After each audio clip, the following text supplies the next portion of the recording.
Hello and welcome to our introductory video on PSEL Standard Number 3, Equity and Cultural Responsiveness, facilitated by University of Delaware's Dr. Lauren Bales.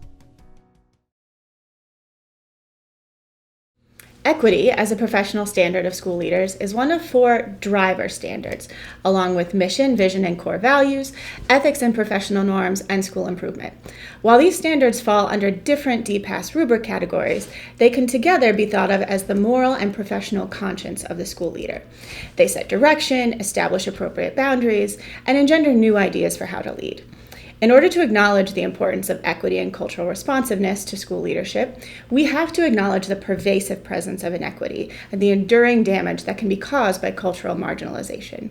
We see these realities in place in several ways, but perhaps most pointedly in the quality of resources, including teachers, curricula, and support staff, as they are distributed across schools. Additionally, the absence of culturally responsive practices creates a vacuum into which microaggressions, biases, and outright racism can enter, causing immense trauma to students, families, and their shared academic futures. School leaders, skilled in practices associated with equity, recognize that cultural relevance is not only moral and important to social emotional development, but it contributes to student achievement outcomes, especially among students who are marginalized because of their race, ethnicity, or socioeconomic status. Dr. Joe Murphy of Vanderbilt University has this quote in his book, saying, "The litmus test for accessibility of an education system is the degree to which the instructional language and teaching practices match the unofficial teaching practices and informal communication systems of the students' homes and communities."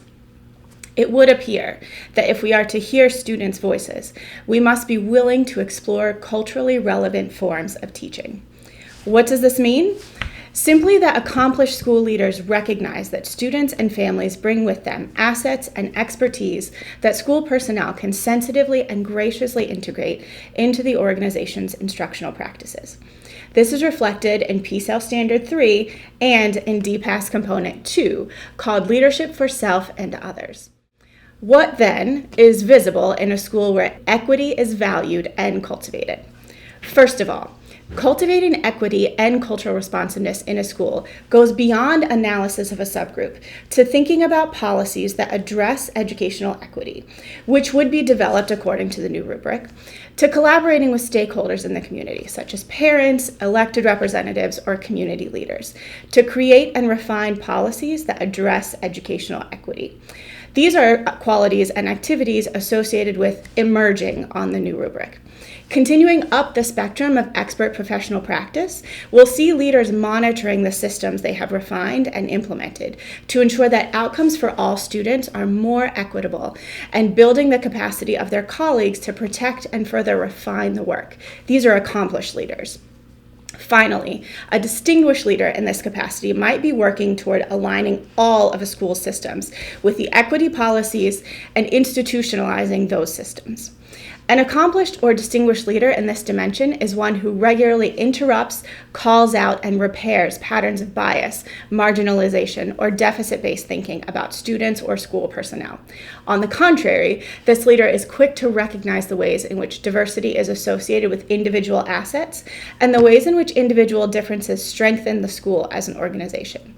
If you are evaluating a school leader for this component, you might think about a couple specific artifacts or evidences of this trait. First, the presence of an equity-oriented practice and high value of cultural responsiveness woven into the school's mission and vision. Second, the presence of and reference to an equity audit across all sectors of a school's function. We also see school evaluation and revision of the school's policies and procedures in ways that eliminate bias and marginalization from decision-making about students. We'll see specific plans to address achievement gaps among subgroups of students, professional development, and ongoing teacher coaching that center culturally relevant practices. Finally, this leader's decisions will be guided by and marked by cultural competence and responsiveness.